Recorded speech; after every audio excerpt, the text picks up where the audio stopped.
আসসালামু আলাইকুম। আজকে জীববিজ্ঞানের প্রথম অধ্যায় অর্থাৎ জীবন পাঠের ৩ নম্বর অধ্যায়, ৩ নম্বর লেকচার। আজকে আমরা আলোচনা করব সুপার কিংডম ১ এবং সুপার কিংডম ২ নিয়ে। তো এর আগের ক্লাসে আমরা শুধু শ্রেণীবিন্যাসের বেসিক কিছু কথাবার্তা বলছিলাম। তো আজকে আমরা সুপার কিংডম ১ প্রোক্যারিওটা এবং সুপার কিংডম ২ ইউক্যারিওটা নিয়ে আলোচনা করব। তো শুরুতে দেখো, সুপার কিংডম ১ প্রোক্যারিওটা যেটা আছে এটার মধ্যে শুধুমাত্র একটা রাজ্য আছে, সেটা হচ্ছে মনেরা। এটার রাজ্য হচ্ছে মনেরা।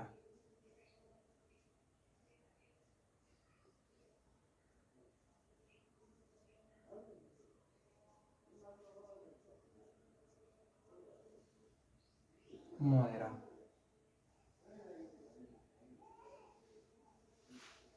তো আজকে আমরা সুপার কিংডম ১ প্রথমে যেটা শুরু করবো সেটা হচ্ছে মনেরা। তো মনেরা রাজ্যের বৈশিষ্ট্য কী কী এবং মনেরা রাজ্যের জীবগুলো কীরকম হয় এটাই আমরা আলোচনা করব। শুরুতে দেখো, সুপার কিংডম ১ প্রোক্যারিওটার যে জীবগুলা অর্থাৎ মনেরার যে জীবগুলা এগুলা এককোষী হয়। এগুলা এককোষী হয় এবং কোষগুলো সুগঠিত হয় না। ঠিক আছে? তো আমরা শুরুতেই এর বৈশিষ্ট্যগুলো দেখে নিচ্ছি। এই জীবগুলা হয় এককোষী।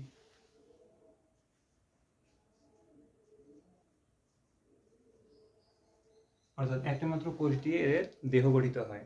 এরা হয় ফিলামেন্টাস।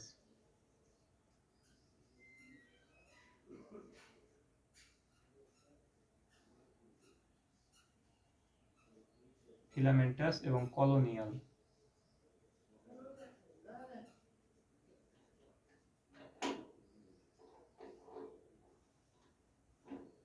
কলোনিয়াল। দেখো এখানে ফিলামেন্টাস জিনিসটা কি? ফিলামেন্টাস হচ্ছে একটার পর একটা যুক্ত হয়ে যখন লম্বা একটা আকার ধারণ করে, লম্বা একটা দড়ি বা একটা সুতার মতো যখন লম্বা একটা আকার ধারণ করে ওইটাকে বলা হয় ফিলামেন্ট। এই দেখো, এখানে একটা জীব, এটার পর আরেকটা জীব যুক্ত হয়েছে, তারপর আরেকটা, তারপর আরেকটা, তারপর আরেকটা, তারপর আরেকটা, এরকম করে একটার পর একটা জীব যুক্ত হয়ে লম্বা একটা সুতা বা দড়ির মতো আকার ধারণ করে বা একটা ফিতার মতো আকার ধারণ করে। এই লম্বা আকারটাকে বলা হয় ফিলামেন্ট, ফিলামেন্টাস, ফিলামেন্ট বলা হয়। আর এই যে জীবগুলো এরকম ফিলামেন্ট গঠন করে তাদেরকে বলা হয় ফিলামেন্টাস। ওকে, এরপর দেখো দেওয়া আছে কলোনিয়াল, অর্থাৎ কলোনি তৈরি করে বসবাস করে। কলোনি হচ্ছে অনেক কয়েকটা জীব যখন একসাথে হয়ে বসবাস করে সেটাকে বলা হয় কলোনি। ঠিক আছে? তো এই জীবগুলো অনেকগুলো জীব একসাথে হয়ে বসবাস করে, যার কারণে এগুলোকে বলা হয় কলোনিয়াল। এবার দেখো, এদের কোষে সুগঠিত নিউক্লিয়াস নেই।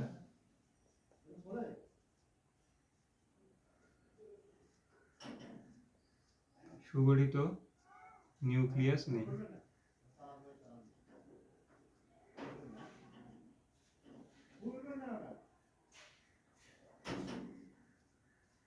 সুগঠিত নিউক্লিয়াস নেই কথার অর্থ হচ্ছে নিউক্লিয়াসের মধ্যে যে উপাদানগুলো থাকে, যেমন ধরো নিউক্লিওলাস, নিউক্লিয়ার পর্দা, তারপরে নিউক্লিয়ার তন্তু, নিউক্লিওপ্লাজম, এই যে উপাদানগুলো থাকে নিউক্লিয়াসের মধ্যে, এই উপাদানগুলো এদের কোষের মধ্যে থাকে না। হয়তোবা নিউক্লিয়ার তন্তু থাকে, নিউক্লিওলাস থাকে না, নিউক্লিয়ার যে আবরণ সেটা থাকে না, নিউক্লিওপ্লাজম থাকে না। কিছু কিছু উপাদান থাকে আর কিছু কিছু উপাদান থাকে না, যার কারণে বলা হয়েছে সুগঠিত নিউক্লিয়াস নেই, অর্থাৎ নিউক্লিয়াসের সকল উপাদান উপস্থিত থাকে না। এদের কোষের মধ্যে, এদের দেহের মধ্যে কোষের যে অঙ্গাণুগুলো থাকে, যেমন মাইটোকন্ড্রিয়া, প্লাস্টিড, রাইবোজোম, তারপর অন্যান্য এন্ডোপ্লাজমিক রেটিকুলাম, যে অঙ্গাণুগুলো আছে সকল অঙ্গাণু এদের কোষের মধ্যে উপস্থিত থাকে না।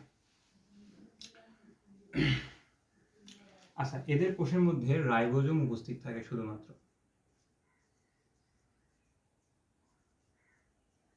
শুধুমাত্র রাইবোজোম উপস্থিত থাকে। আর উপস্থিত থাকে না কি কি? মাইটোকন্ড্রিয়া,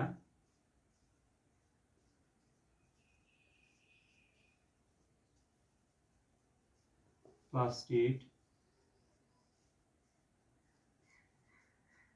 এন্ডোপ্লাজমিক রেটিকুলাম,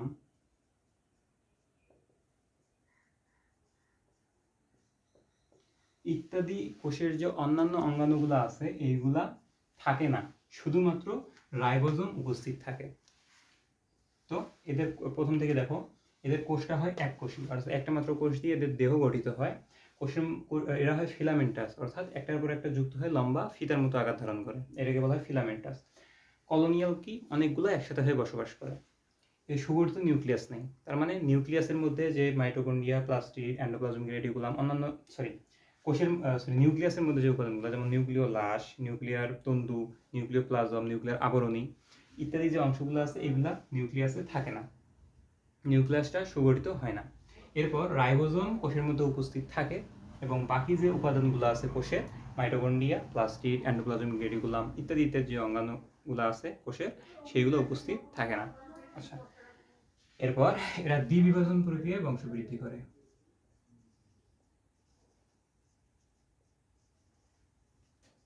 প্রক্রিয়ায় বংশবৃদ্ধি করে। এরা দ্বিবিভাজন প্রক্রিয়ায় বংশবৃদ্ধি করে, অর্থাৎ এদের একটা প্রাণী মাঝখান দিয়ে দুই ভাগ হয়ে যায়, হয়ে গিয়ে দুইটা প্রাণী তৈরি হয়। এটা একটা প্রাণী, এটা একটা প্রাণী।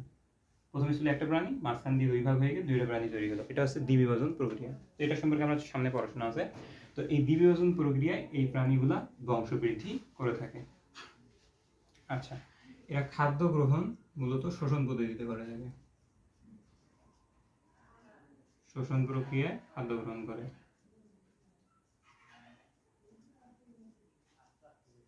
শোষণ প্রক্রিয়া কি?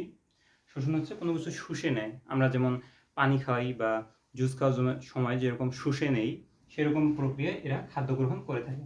অর্থাৎ আবার কেউ কেউ সালোক সংশ্লেষণ প্রক্রিয়াও খাদ্য গ্রহণ করে।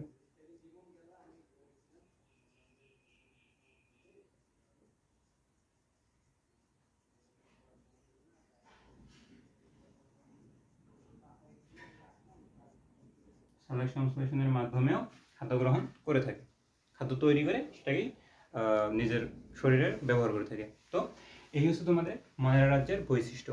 এই বৈশিষ্ট্যগুলো যদি পরীক্ষায় কখনো আসে যে মনেরা রাজ্যের বৈশিষ্ট্যগুলো লিখো, তখন এই বৈশিষ্ট্যগুলো লিখে দিবা। এর উদাহরণ কি কি? এর উদাহরণ হচ্ছে নষ্টক,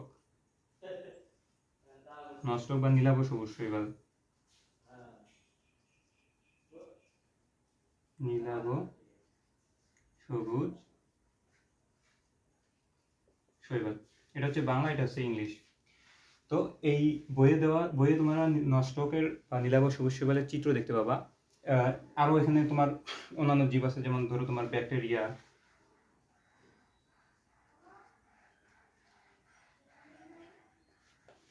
ইত্যাদি আরো অনেক জীব আছে। ঠিক আছে? তো যে জীবগুলা বইয়ের মধ্যে দেওয়া আছে সেই জীবগুলা তোমরা চিত্রগুলো ভালো করে দেখে নিবা, কারণ চিত্রগুলো থেকে পরীক্ষায় প্রশ্ন আসবে যে এই জীবটার নাম কি, এই জীবটা কোন রাজ্যের অন্তর্ভুক্ত, এইভাবে প্রশ্ন আসবে। তো এই ছিল তোমাদের মনেরা রাজ্যের বৈশিষ্ট্য। ওকে, তো এই হচ্ছে তোমাদের সুপার কিংডম 1। এখন আমরা চলে যাব সুপার কিংডম 2 এর মধ্যে।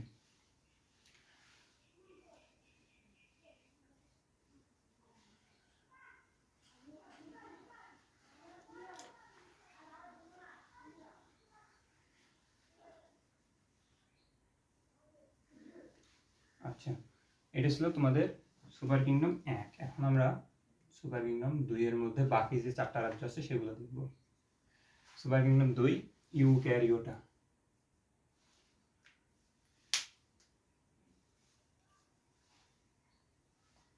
ইউক্যারিওটা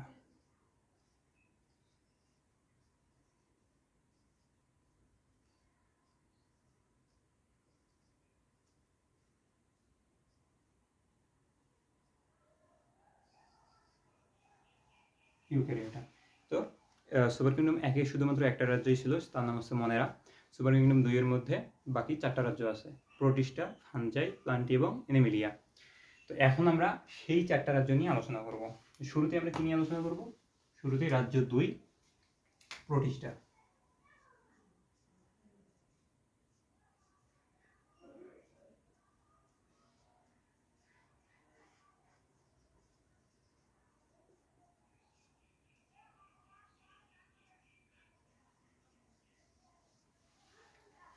আচ্ছা,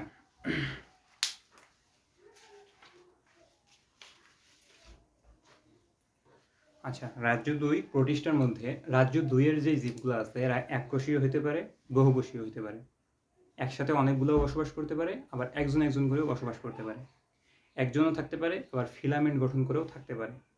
এদের কোষগুলা কারো কারো সুগঠিত, আবার প্রায়গুলোরই সুগঠিত হয়। ঠিক আছে? আর এরা বহুকোষীয় হতে পারে, এককোষীয় হতে পারে। ঠিক আছে। আচ্ছা, তো সুপার কিংডম 2 এর বৈশিষ্ট্য হচ্ছে এগুলো, যে এরা বহুকোষীয় হতে পারে, এককোষীয় হতে পারে, ফিলামেন্টও গঠন করতে পারে, একাও থাকতে পারে, কলোনিও তৈরি করতে পারে, অথবা এককভাবে বসবাস করতে পারে। এগুলো হচ্ছে সুপার কিংডম 2 অর্থাৎ ইউক্যারিওটার বৈশিষ্ট্য। ঠিক আছে। আমরা এখন রাজ্যদ্বীপ প্রোটিস্টা নিয়ে আলোচনা করব। রাজ্যদ্বীপ প্রোটিস্টার ফার্স্ট বৈশিষ্ট্য, এরা এককোষী বা বহুকোষী।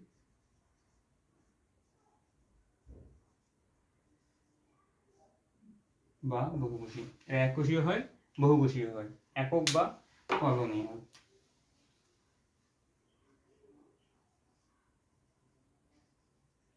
একক বা কলোনিয়াল, একাও বসবাস করতে পারে, আবার অনেকজন একসাথেও বসবাস করতে পারে। আচ্ছা, এরা ফিলামেন্ট গঠন করে।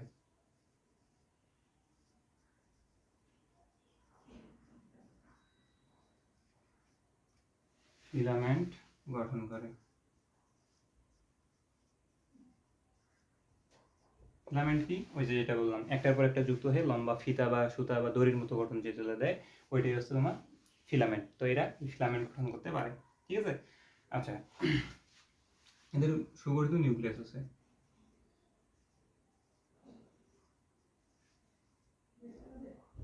সুগঠিত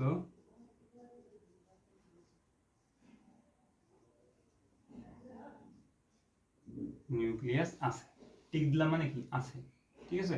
যে সুগঠিত নিউক্লিয়াস উপস্থিত থাকে, অর্থাৎ নিউক্লিয়াসের মধ্যে যে উপাদানগুলা, নিউক্লিওলাস, নিউক্লিওপ্লাজম, নিউক্লিয়ার তন্তু এবং নিউক্লিয়ার যে আবরণ, এই সবগুলো উপাদান এর নিউক্লিয়াসের মধ্যে উপস্থিত থাকে।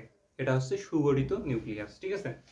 আচ্ছা, এদের ক্রোমাটিন তন্তুতে, ক্রোমাটিন তন্তু, ক্রোমাটিন তন্তুতে কি কি থাকে? ডিএনএ থাকে, আরএনএ থাকে এবং প্রোটিন থাকে। ডিএনএ থাকে, আরএনএ থাকে এবং প্রোটিন থাকে।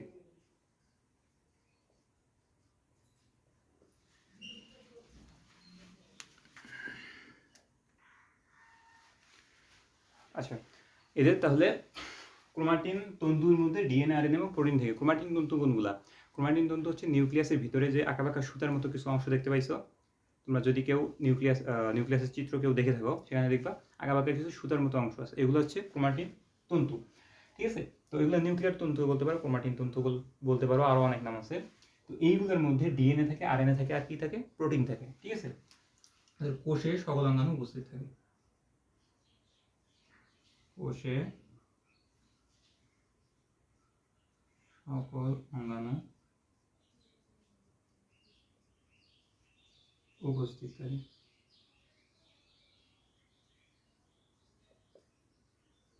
সকল অঙ্গাণু বলতে কি কি?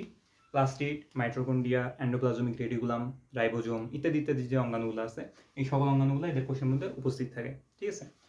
আচ্ছা, এরা কনজুগেশনের মাধ্যমে বংশবৃদ্ধি করে।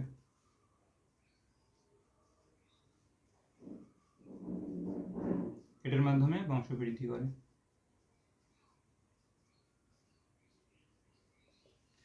তো কনজুগেশন হচ্ছে একটা প্রক্রিয়া যেটার মাধ্যমে বংশবৃদ্ধি করা হয়, এবং এটার মাধ্যমে তোমার বৈশিষ্ট্যগুলো অক্ষুণ্ণ থাকে, বৈশিষ্ট্যগুলো পরিবর্তন হয় মাঝে মধ্যে।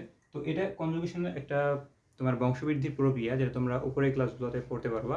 তো এখন শুধুমাত্র এইটুকু জেনে রাখো যে কনজুগেশন একটা বংশবৃদ্ধির প্রক্রিয়া, যেই প্রক্রিয়ার মাধ্যমে প্রোটিস্টা রাজ্যের প্রাণী, প্রোটিস্টা রাজ্যের যে জীবগুলা তারা বংশবৃদ্ধি করে।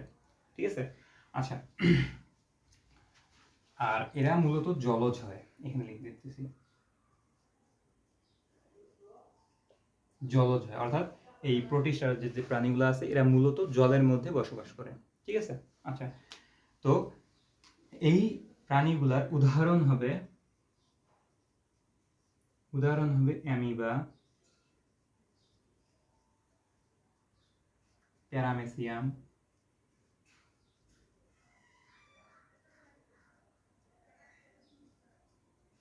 ইত্যাদি ইত্যাদি। তো তোমরা এটার ক্ষেত্রেও সেম কাজ করবা, বইয়ের মধ্যে এদের যে চিত্রগুলো দেওয়া আছে চিত্রগুলো ভালো করে দেখে নিবা এবং মনে রাখবা, কারণ এইগুলা থেকে তোমার পরীক্ষার মধ্যে প্রশ্ন দিয়ে দেবে। উদ্দীপকের মধ্যে তোমার এই চিত্র দিয়ে দেবে, দিয়ে বলবে যে এটা কোন জীব, এই জীবের যে রাজ্য আছে সেই রাজ্যের বৈশিষ্ট্যগুলো লেখো। ঠিক আছে, যেমন মনে করো এমিবার চিত্র দিয়ে দিল, বললো যে এই রাজ্যের এই জীবটি যে রাজ্যে সেই রাজ্যের বৈশিষ্ট্যগুলো লেখো, তখন তোমাকে এই বৈশিষ্ট্যগুলো লিখে দিতে হবে। ঠিক আছে, তো এটাই ছিল তোমাদের প্রোটিস্টা রাজ্যের জীবগুলোর বৈশিষ্ট্য। তো আমরা রাজ্য 3-এর মধ্যে এখন চলে যাব।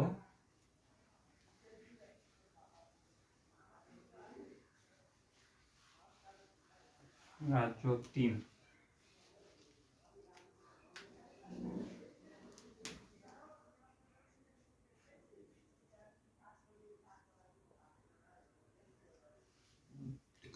ফানজাই।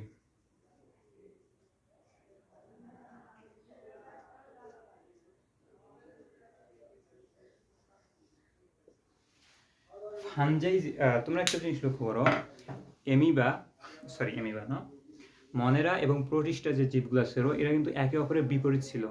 এগুলা ছিল এককোষী, এগুলা এককোষী হইতো, আবার অনেকগুলা বহুকোষী হইতো। ঠিক আছে, তো এরকম কিছু বিপরীত বৈশিষ্ট্য ছিল। আর এই যে ফানজাই যে রাজ্যটা আছে এরা হচ্ছে পরজীবী, মানে এই জীবগুলা আর একটা জীবের উপর নির্ভর করে বেঁচে থাকে। যেমন ধরো একটা গরু, মনে করো যে একটা যে কোনো একটা প্রাণী মারা গিয়ে পড়ে আছে, যেমন ধরো একটা গরু মারা গিয়ে পড়ে আছে, ওর ওই মৃতদেহের মধ্যে এই জীবগুলো, অর্থাৎ এরা আর একটা জীবের উপর নির্ভর করে বেঁচে থাকে, এই জন্য এদেরকে বলা হয় পরজীবী। পর মানে আরেকটা জীবের উপর নির্ভর করে বেঁচে থাকে, পরজীবী। ঠিক আছে, তো এরা হচ্ছে ফানজাই, এরা মৃতজীবী, মৃতজীবী মানে মৃত কোনো দেহের মধ্যে এরা জন্মগ্রহণ করে এবং সেখানেই বসবাস করে, সেখান থেকে খাদ্য গ্রহণ করে, এটা হচ্ছে মৃতজীবী। ঠিক আছে, মৃতজীবী, এখানে পরজীবী লিখতে পারো, পরজীবী, কারণ জীবিত অনেক প্রাণীর দেহে ওরা বসবাস করে। যেমন আমাদের দেহের কারো কারো মাথার মধ্যে যে উকুন থাকে সেটা কিন্তু পরজীবী, কারণ তারা তোমার মাথায় থাকতেছে, তোমার উপরে থাকতেছে, আবার তোমার রক্ত খেয়ে তারা বেঁচে থাকতেছে, তোমার কাছ থেকে খাদ্য গ্রহণ করতেছে, তোমার গায়ের মধ্যেও থাকতেছে, এটা হচ্ছে এটা পরজীবী। ঠিক আছে, আবার তোমরা যদি অন্য জীবের কথা লক্ষ্য করো, যেমন ব্যাকটেরিয়াগুলো আছে আমাদের দেহের মধ্যে থাকতেছে, আমাদের দেহ থেকে খাদ্য গ্রহণ করতেছে, তো এগুলো হচ্ছে পরজীবী, এগুলোকে বলা হয় কি পরজীবী। এরা অধিকাংশ স্থলজ, মানে স্থলের মধ্যে থাকে, মাটির মধ্যে থাকে, বা আমাদের দেহের মধ্যে থাকে, মাটির মধ্যে থাকে যারা, এদেরকে বলা হয় স্থলজ। তবে জলজ কিছু প্রজাতিও আছে, স্থলজ তবে জলজ প্রজাতিও আছে।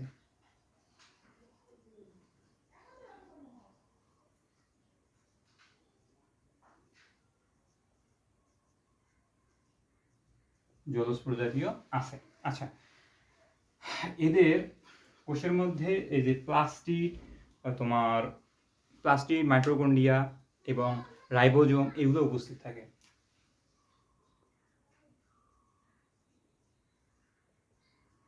কোষে প্লাস্টিড, মাইটোকন্ড্রিয়া, দুঃখিত প্লাস্টিড থাকবে না, প্লাস্টিড থাকলে তো নিজেরাই খাদ্য তৈরি করতে পারতো, তাই না? তো প্লাস্টিড না থাকার কারণেই তো আরেকজনের কাছ থেকে খাদ্য গ্রহণ করবে। মাইটোকন্ড্রিয়া, মাইটোকন্ড্রিয়া, এবং কি আছে রাইবোজোম,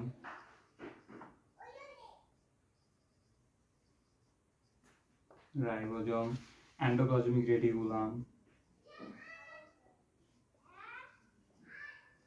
ইত্যাদি ইত্যাদি যেগুলো আছে সেগুলো এদের কোষের মধ্যে উপস্থিত থাকে।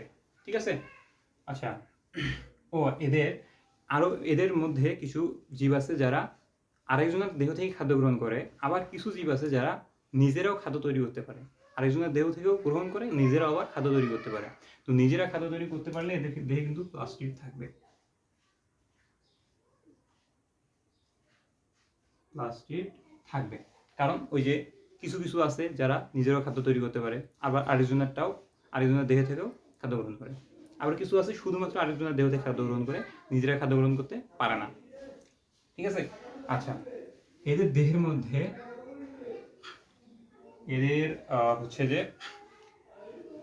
হ্যাপ্লয়েড স্পোর দিয়ে বংশবৃদ্ধি করে।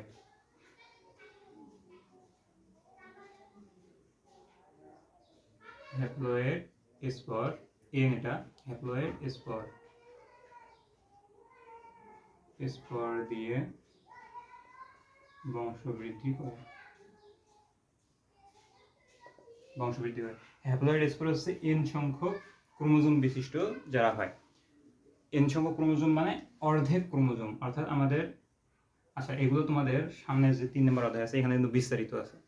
তো এখন আমি শুধু এইটুকু বলছি, হ্যাপ্লয়েড স্পর দিয়ে বংশবৃদ্ধি করে, অর্থাৎ এক প্রস্থ ক্রোমোজোম বিশিষ্ট যাদের মনে করো যে বংশবৃদ্ধির সময় যারা এক প্রস্থ ক্রোমোজোম ব্যবহার করে, বংশবৃদ্ধির সময় এক প্রস্থ ক্রোমোজোম যারা ব্যবহার করে ওদের বংশবৃদ্ধিটা হয় হ্যাপ্লয়েড স্পর দিয়ে, ওইটাকে বলা হয় হ্যাপ্লয়েড স্পর দিয়ে বংশবৃদ্ধি। তো এই যে ফাঞ্জাই রাজ্যে যে জীবগুলো আছে তারাই হ্যাপ্লয়েড স্পর দিয়ে বংশবৃদ্ধি করে, ঠিক আছে। তো আচ্ছা, এদের উদাহরণ কি কি? এদের উদাহরণ হচ্ছে তোমার east, Penicillium, mushroom, east, Penicillium,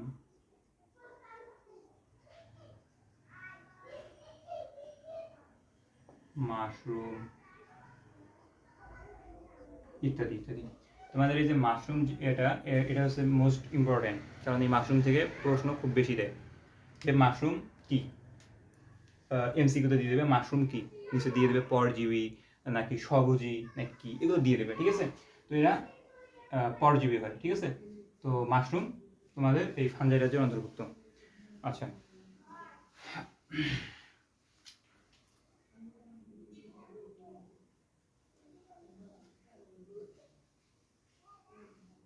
ও আরেকটা জিনিস তোমাদের দেখানো হয় নাই, সেটা হচ্ছে যে এদের খাদ্য গ্রহণটা শোষণ পদ্ধতিতে ঘটে। এই ফাঞ্জাই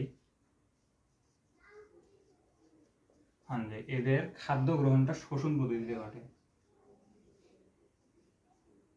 শোষণ পদ্ধতিতে খাদ্য গ্রহণ করে, শোষণ পদ্ধতিতে খাদ্য গ্রহণ করে, ঠিক আছে। এটা তোমরা ওইটার সাথে অ্যাড করে নিবে। আচ্ছা, এরপর আমরা তারপরেরটা চলে যাব। এবার হচ্ছে রাজ্য 4, প্লান্টিক।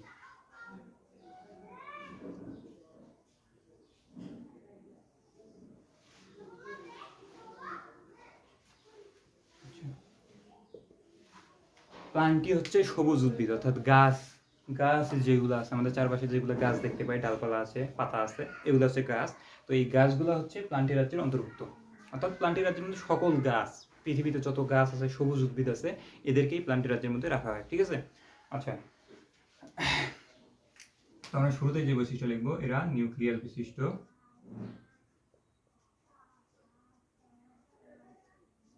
নিউক্লিয়াস বিশিষ্ট, নিউক্লিয়াস বিশিষ্ট সবুজ উদ্ভিদ।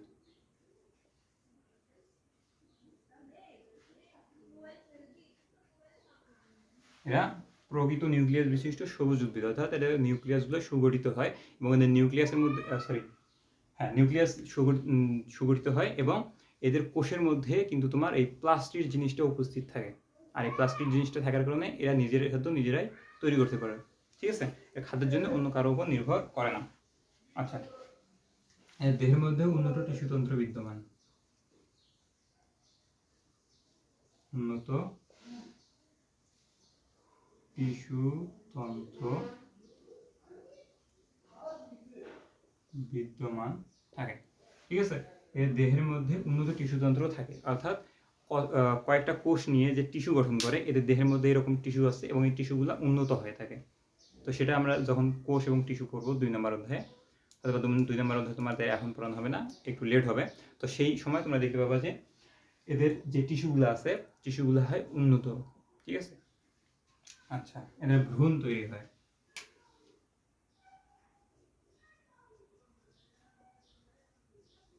ভ্রূণ তৈরি হয়। ভ্রূণ হচ্ছে কোনো একটা জীবের অপরিপক্ক দশা। অপরিপক্ক দশার জিনিসটা হচ্ছে তোমাদের, যেমন তোমরা যদি আম গাছের দিকে লক্ষ্য করো, আম গাছের যখন ফুল হয়, ফুল ঝরে যাওয়ার পরে আমের ছোট ছোট কিছু কলি বের হয়, ছোট ছোট কিছু আমের গোটা বের হয়। তো ওই যে ছোট ছোট যে আমগুলা বের হয়েছে ওইগুলো একসময় বড় হয়ে তো আমে পরিণত হয়, তাই না? তো ওই যে ছোট ছোট যে আমের কলিগুলা বের হয়েছে ওইটাকে বলা হয় অপরিণত দশা, অর্থাৎ ওটা এখনো পরিপক্ক হয় নাই, পরিণত হয় নাই। এই যে পরিণত হয় নাই বা পরিপক্ক হয় নাই, এই অবস্থাটাকে বলা হয় অপরিপক্ক দশা। আর এই যে ভ্রূণ, ভ্রূণ হচ্ছে এই অপরিপক্ক দশা, ওই স্থানটাকে, ওই অবস্থাটাকে বলা হয় ভ্রূণ। ঠিক আছে? আচ্ছা, তো এই যে উদ্ভিদগুলা এরকম ভ্রূণ তৈরি হয়। ওকে, এরা হচ্ছে স্থলজ।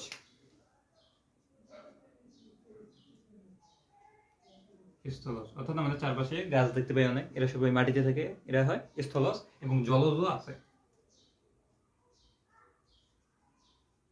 জলজ প্রজাতিও আছে, তাই না? তো পানির নিচে অনেক সবুজ উদ্ভিদ আছে। আমরা যে টেলিভিশন বা বাস্তবেও যারা দেখছি, পুকুর বা নদীর যে ধারের মধ্যে বা পানির নিচে সবুজ কিছু উদ্ভিদ দেখতে পাই, তো সেগুলোও গাছ। তো এরাও প্লান্টি রাজ্যের অন্তর্ভুক্ত, সেজন্য বলছে যে জলজ হয়, স্থলজ হয়ে থাকে। আচ্ছা, এরা স্ত্রী জননাঙ্গ বিশিষ্ট উদ্ভিদ। স্ত্রী জননাঙ্গ বিশিষ্ট, বিশিষ্ট অর্থাৎ এই যে উদ্ভিদগুলো আছে এদের একটা আছে পুরুষ আর একটা হয় মহিলা। মানে আমরা যেটা পুরুষ মহিলা বলি, এদের একটা হয় স্ত্রী, একটা হচ্ছে পুরুষ হয়। তো একটা যে আছে যেই গাছগুলোর মধ্যে শুধুমাত্র ফুল হয়, ফল হয় না, এগুলো হচ্ছে পুরুষ। আর যেগুলোর মধ্যে ফুল হয় এবং ফল হয় এগুলো হচ্ছে স্ত্রী। তো এই যে স্ত্রী হয়, স্ত্রী যেগুলোর মধ্যে, ফুলগুলোর মধ্যে স্ত্রী গাছের যে ফুলগুলো থাকে ওই ফুলগুলোর মধ্যে স্ত্রী জননাঙ্গ থাকে, অর্থাৎ প্রজননের জন্য স্ত্রী জননাঙ্গ থাকে। তো এটা হচ্ছে স্ত্রী জননাঙ্গ বিশিষ্ট উদ্ভিদ। ঠিক আছে?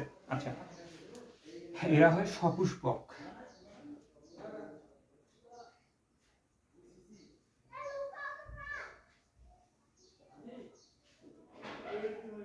সপুষ্পক, সপুষ্পক কথাটার অর্থ হচ্ছে এদের ফুল ফল হয়। ঠিক আছে? আচ্ছা, এই ছিল তোমাদের প্লান্টি রাজ্যের সাধারণ বৈশিষ্ট্যগুলো। এখন আমরা প্লান্টি রাজ্যকে আবার চারটা ভাগে ভাগ করা যায়, প্লান্টি রাজ্যকে চারটা ভাগে ভাগ করা যায়, সেই চারটা রাজ্য দেখব।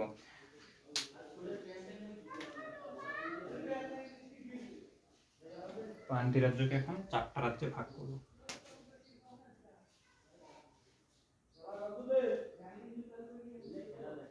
একটা, দুইটা, তিনটা, এই হচ্ছে চারটা। তো প্লান্টি রাজ্যের ফার্স্ট যে ক্লাসিফিকেশনটা আছে সেটা হচ্ছে তোমার মশবর্গীয়।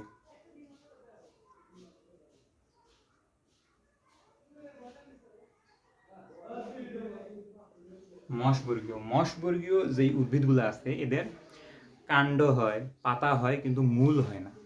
কাণ্ড, পাতা, মূলা যেগুলা গাছের চারদিকে যে ডালপালা ছড়ায় এগুলো হচ্ছে কাণ্ড। এই কাণ্ডের মধ্যে যে পাতাগুলো আমরা দেখি এগুলো পাতা, এগুলো আমরা বুঝি, কাণ্ড পাতা বুঝি, মূল হয় না। তাহলে মশবর্গীয় কাণ্ড হয়, পাতা হয়, কিন্তু মূল হয় না। মূলের পরিবর্তে রাইজয়েড থাকে। বোঝাচ্ছি দাদা, রাইজয়েড, রাইজয়েড থাকে। রাইজয়েড জিনিসটা কি? মনে করো যে এটা একটা উদ্ভিদ, এটার পাতা আছে, পাতা আছে, কিন্তু মাটির নিচে যে মূল থাকার কথা, এরকম মূল থাকার কথা, এটা থাকে না। না থেকে কি হয়? রাইজয়েড থাকে। মূলের মতো দেখতে কিছু এরকম তন্তু থাকে যেগুলো দিয়ে ওরা পানি শোষণ করে। ঠিক আছে? তো এইরকম কিছু জিনিস থাকে যেগুলোকে বলা হয় রাইজয়েড। ওকে, তো এই যে মূলের মতো যে জিনিসগুলা রাইজয়েড থেকে, এইগুলো দিয়ে এরা পানি শোষণ করে নেয়। আচ্ছা, তো এদের মূলের পরিবর্তে রাইজয়েড থাকে। আচ্ছা, ফান বলি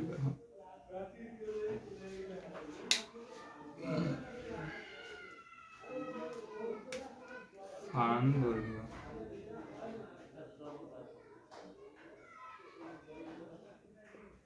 ফান বর্গীয়, এদের কাণ্ড, পাতা এবং মূল তিনটাই আছে।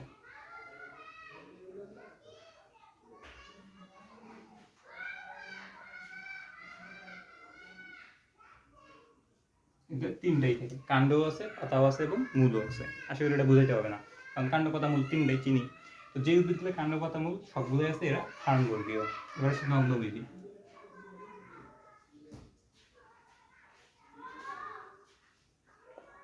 নগ্নবীজ অর্থাৎ এদের যেই ফল, এদের ফল হয় না, এদের ফুল হয় কিন্তু ফল হয় না, কিন্তু বীজ হয়।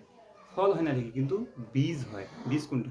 যেইটা মনে করো যে রোপণ করলে আবার ওখান থেকে একটা গাছ হইতে পারে, এটা হচ্ছে বীজ, ঠিক আছে? তো এদের ফুল হয়, ফল হয় না, ফলের পরিবর্তে ফলের যেইখানে ফল হইতো ওইখানে বীজ হয়। তো বীজগুলো বাইরে থেকে দেখা যায়, নগ্ন অবস্থায় থাকে। বীজগুলো নগ্ন অবস্থায় থাকে, অর্থাৎ বীজগুলো বাইরে থেকে দেখা যায়, দূর থেকে তুমি বীজগুলো দেখতে পারবা। তো এদের বীজ, ফল হয় না।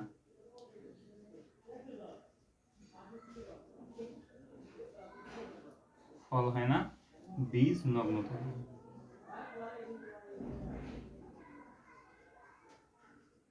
অর্থাৎ বীজটা ফল দিয়ে ফলের ভিতরে থাকে না, ফল হয় না, তো বীজটা নগ্ন থাকে, বাইরে থেকে দেখা যায়। আর আবৃতবীজি।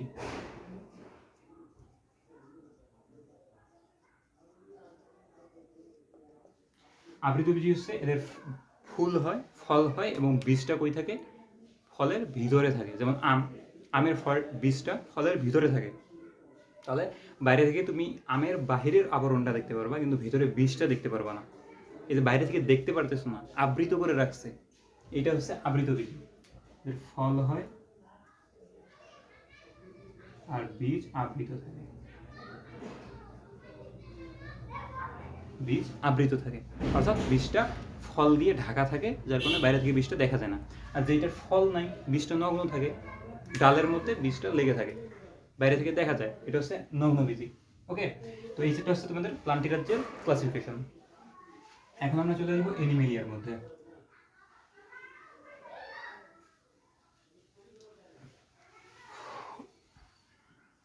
আচ্ছা, 32 মিনিটের মতো প্রায় হয়ে গেছে, আর কিছুক্ষণের মধ্যে শেষ করে দেবো। আচ্ছা, এখন আমরা চলে আসবো রাজ্য 5,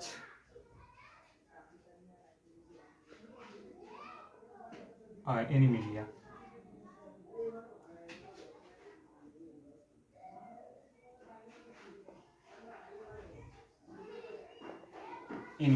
এনিমেলিয়া কারা?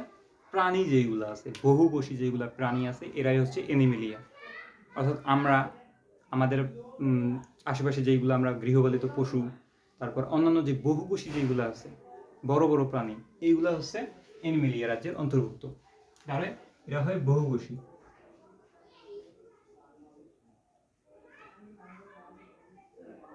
এরা হয় বহুকোষী, এদের দেহে উন্নত টিস্যু তন্ত্র থাকে।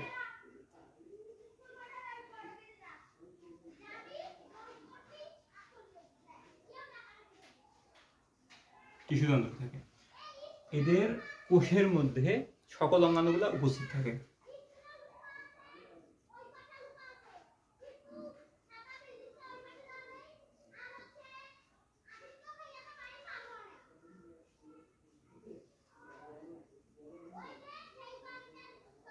সকল অঙ্গাণু উপস্থিত থাকে, কিন্তু প্লাস্টিড থাকে না।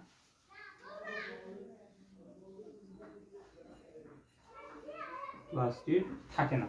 তোমরা একটা জিনিস লক্ষ্য করো, আমরা কি নিজের খাদ্য নিজেরা তৈরি করি? না, আমরা আরেকজনের কাছ থেকে খাদ্য খেয়ে বেঁচে থাকি। সেটা হোক গাছ বা অন্য কোনো প্রাণী, অন্য কোনো প্রাণীর দেহ থেকে আমরা মাংস সংগ্রহ করে খাই। আর উদ্ভিদের কাছ থেকে আমরা কি চাল মানে গ্রহণ করি। তারপরে মনে করো যে তাদের ডালপালা যেগুলো শাক হিসেবে খাই, সবজি হিসেবে খাই। তো অন্য অন্য জীবগুলোর কাছ থেকে আমরা খাদ্য গ্রহণ করে খেয়ে থাকি, বেঁচে থাকি। তো আমাদের প্লাস্টিড নাই, যার কারণে আমরা অন্য কারো কাছ থেকে খাদ্য গ্রহণ করি। আর তা বাদে, প্লাস্টিড বাদে বাকি সকল অঙ্গাণু উপস্থিত থাকে আমাদের কোষের মধ্যে। তো আমরা হচ্ছি হেটারোট্রপিক। হেটারোট্রপিক বা পরজীবী। আমরা খাদ্য গলদগ্রহণ করে খাই। পরজীবী কেন বললাম? কারণ আমরা অন্য কারো কাছ থেকে খাদ্য খেয়ে বেঁচে থাকি, হেটারোট্রপিক এটাকে বলা হয়। আমরা খাদ্য গলদগ্রহণ করে খাই।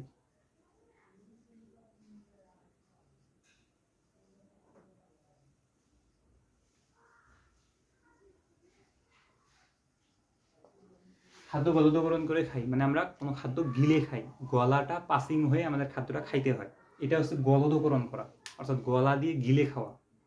গিলে খাওয়ার যে বিষয়টা, ওইটা হচ্ছে গলদকরণ। তো আমরা খাদ্য গলদকরণ করে খাই, ঠিক আছে? আমরা যৌন জননের মাধ্যমে বংশবৃদ্ধি করি।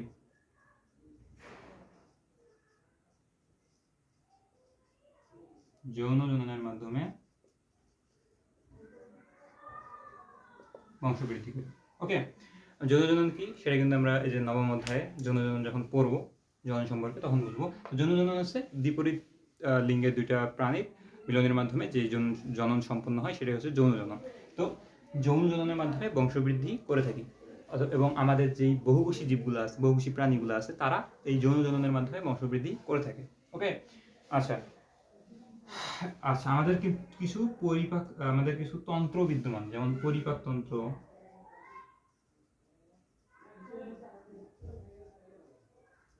শ্বসন তন্ত্র, রেচন তন্ত্র ইত্যাদি কিছু তন্ত্র বিদ্যমান থাকে। পরিপাক তন্ত্র হচ্ছে যেটা হজম করে, আমাদের পেটের মধ্যে কোনো খাদ্য দিলে যেটা হজম করে ফেলে, এটা হচ্ছে পরিপাক তন্ত্র। শ্বসন তন্ত্র হচ্ছে আমরা যে শ্বাস প্রশ্বাস গ্রহণ করতেছি, নিঃশ্বাস বের করে দিচ্ছি, শ্বাস গ্রহণ করতেছি, এটা হচ্ছে শ্বসন তন্ত্র। রেচন তন্ত্র হচ্ছে আমাদের যেই দেহের মধ্যে যে তরল বর্জ্যগুলো আছে এগুলো বের করে দেওয়ার যে প্রক্রিয়াটা, ওটা হচ্ছে যে তন্ত্রটা করে ওটা হচ্ছে রেচন তন্ত্র। তাই এগুলো আমাদের সামনে আরো পড়াশোনা আছে, এখন শুধুমাত্র জেনে যাও যে আমাদের এগুলো আছে। তো এই বৈশিষ্ট্যগুলা যাদের মধ্যে থাকে তারা অ্যানিমেলিয়া রাজ্যের অন্তর্ভুক্ত হয়। উদাহরণ কি হবে? মানুষ, বাঘ ইত্যাদি ইত্যাদি, গরু, ছাগল, হাঁস, মুরগি আছে, ঠিক আছে? তো এইগুলা হচ্ছে অ্যানিমেলিয়া রাজ্যের অন্তর্ভুক্ত এবং এদের বৈশিষ্ট্য হচ্ছে এইগুলা। আশা করি তোমাদের 5টা রাজ্য ইনশাআল্লাহ তোমরা ভালো করে এখন পড়তে পারবা। যদি এখন নোট বানায় একবার পড়ে নাও, আশা করি তোমরা বুঝে ফেলতে পারবা এবং মাথায় রাখতে পারবা। তো তোমাদের বইয়ের মধ্যে যেই চিত্রগুলো দেওয়া আছে প্রত্যেকটা রাজ্যের, এই চিত্রগুলো ভালো করে দেখবে এবং উদাহরণগুলো ভালো করে দেখবা, কারণ এইগুলা থেকেই প্রশ্ন আসবে। উদ্দীপকের মধ্যে এদের নামগুলো দিয়ে দেবে। বাঘ লিখে দিল, বাঘের যে রাজ্যে যে রাজ্যের অন্তর্ভুক্ত সেই রাজ্যের বৈশিষ্ট্যগুলো লেখো, তখন তোমাকে এই বৈশিষ্ট্যগুলো লিখে দিতে হবে। এইভাবে প্রত্যেকটা রাজ্য থেকে প্রশ্ন আসবে, ঠিক আছে? তো আশা করি তোমরা 5টা রাজ্যই ভালো করে বুঝে নিতে ফেলতে পারছো। এটা এসেছিল তোমাদের সুপার কিংডম 1 এবং 2। তো দেখা হচ্ছে পরবর্তী কোনো ক্লাসে। সে পর্যন্ত ভালো থাকো, সুস্থ থাকো, আল্লাহ হাফেজ।